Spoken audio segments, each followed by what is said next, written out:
નમસ્કાર, આપનું હાર્દિક સ્વાગત છે એજ્યુકેશન ઇન ગુજરાતી ચેનલમાં. આજે આપણે ધોરણ ચોથાના ગણિત વિષયના અગત્યના એવા પોઈન્ટ જે તમારી આવનારી પરીક્ષા માટે મહત્વના બની રહેશે. તો સૌપ્રથમ આપણે 8મા પાઠના પોઈન્ટ જોઈશું. તો એમાં છે કોષ્ટક આપણે પૂર્ણ કરવાનું ગાર્ડુન પેડામાં કે ત્રિજ્યા પરથી વ્યાસ અને વ્યાસ પરથી ત્રિજ્યાના માપ મેળવવાના એવું પૂછાઈ શકે. તો 2 સેમી ત્રિજ્યા હોય તો વ્યાસ એનાથી બમણો હોય, કારણ કે ત્રિજ્યાની બમણી વ્યાસ થશે. તો 2 ગુણ્યા 2 એટલે 4 સેમી થશે. પછી 3 સેમી છે તો 3 ગુણ્યા 2 3 2 6 સેમી થયા. હવે વ્યાસ કરતાં ત્રિજ્યા અડધી હોય એટલે 8નું અડધું 8 ભાગ્યા 2 કરીએ એટલે 4 આવશે, તો 4 સેમી. પછી ત્રિજ્યા ઉપરથી વ્યાસ એટલે 7 સેમીના બમણા એટલે 14 સેમી. ત્યારબાદ 18 સેમી વ્યાસ છે તો 18 સેમીનું અડધું એટલે કે 9 સેમી ત્રિજ્યા. પછી 10 સેમી ત્રિજ્યા છે તો એનો વ્યાસ બમણો થશે, 10 2 20 સેમી. પછી આવું પૂછાઈ શકે કે પરિકરની મદદથી વર્તુળ દોરો 2 સેમીનું. તો આપણે કેન્દ્ર લેવાનું, કેન્દ્રથી 2 સેમી સુધીનું અંતરનું પરિકર ખોલવાનું, બરાબર, 0 થી 2 સુધીનું. પછી એને વર્તુળ કરી દેવાનું. એ જ રીતના 3 સેમીનું 0 થી 3 સેમી માપ રાખી પછી વર્તુળથી પરિકરથી વર્તુળ કરવાનું છે. એ જ રીતના 2.5 એટલે 0 થી 2 ઉપર 5 કાપા, 2 ઉપર 5 કાપા એટલે 2.5 થઈ ગયું. એનું પણ વર્તુળ બનાવવાનું છે. આ વર્તુળમાં જે આપેલા છે ભાગોના નામ કહેવાના છે. આ ઓ છે એ વર્તુળનું કેન્દ્ર છે. પછી OA, OB, OC, OE અને OD આ દરેક એમની ત્રિજ્યા છે. જ્યારે ED છે આ કેન્દ્રમાંથી પસાર થતી જીવા એને કહેવાય છે વ્યાસ. કેન્દ્રમાંથી પસાર થતી જીવા એટલે મોટા મોટી જીવા, અને મોટા મોટી જીવા એટલે ED એટલે વ્યાસ કહેવામાં આવે છે. ત્યારબાદ પાઠ નંબર 9 અડધું અને પા. હવે 2 સરખા ભાગ પાડવાના છે. તો એક પંખી જેવું છે ને વચ્ચેથી સરખા ભાગ પડે, પછી આ તારોડિયો છે તો એના પણ વચ્ચેથી સરખા ભાગ પાડવાના છે.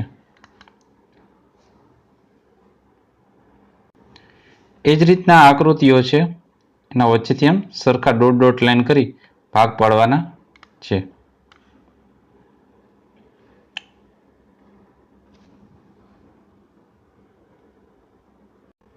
પછી જોડકા જોડવાના છે.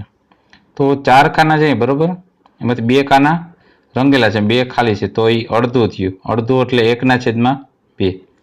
પછી 4 ખાનામાંથી 1 ખાના રંગેલ છે તો એને કહેવાય 1/4. 4માંથી 1 ભાગ છે એટલે 1/4 એટલે 1/4 કહેવાય એનામાં.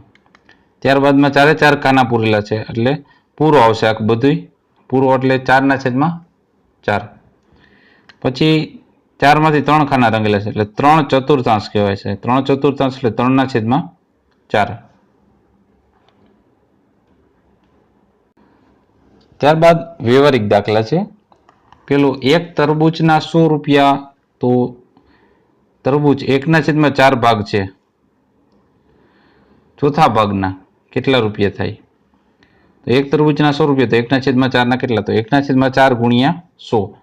હવે 25 4 100 થાય એટલે 4 ને 4 રદ થઈ ગયા. તો 1/4 ભાગ એટલે પા ભાગના 25 રૂપિયા થાય છે. બીજો દાખલો, 1 ડઝન કેરીના 120 રૂપિયા, તો અડધો ડઝન કેરીના કેટલા રૂપિયા? 1 ડઝન કેરીના 120 રૂપિયા તો અડધો એટલે 1/2. તો 1/2 ગુણ્યા 120. હવે 60 2 120 થાય, 2 2 ઉપર નીચેના રદ થઈ ગયા એટલે 60 રૂપિયા થાય છે. 1 ડઝન કેરીના 120 હોય તો અડધો ડઝનના 60 રૂપિયા.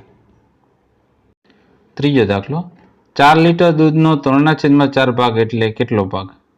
તો 4 લીટર એટલે 4 લખ્યા, પછી ગુણાકારમાં 3/4 એટલે 4 4 રદ થઈ ગયા એટલે 3 ભાગ જેટલું થાય છે. ચોથો દાખલો, 440 રૂપિયાનો 1/4 ભાગ એટલે કેટલા રૂપિયા?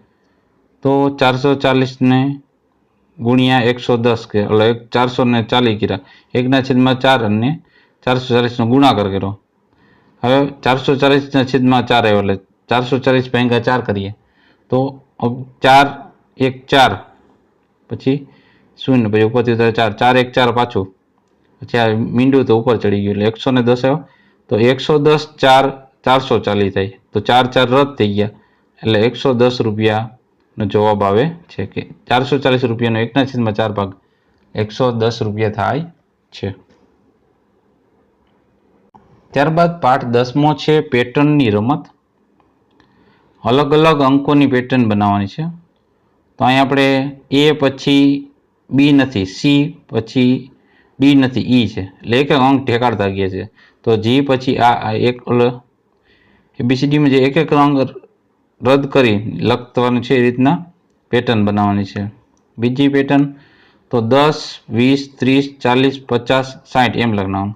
પછી એબીસીડી છે ઉલટી છે, Z Y X W V ને યુ. એ જ રીતના અહીંયા બીજી પેટર્ન છે એ 800માંથી પછી 50 બાદ કરવાના. તો 850માંથી બાદ કરીએ 50 એટલે 800 પછી 750 700 650 600. એ જ રીતના પછીની પેટર્ન છે એમાં 111માં પછી 100 ઉમેરતા જવાના. 211 પાછા 100 ઉમેરે 311 પછી 411 પછી 511 પછી 611.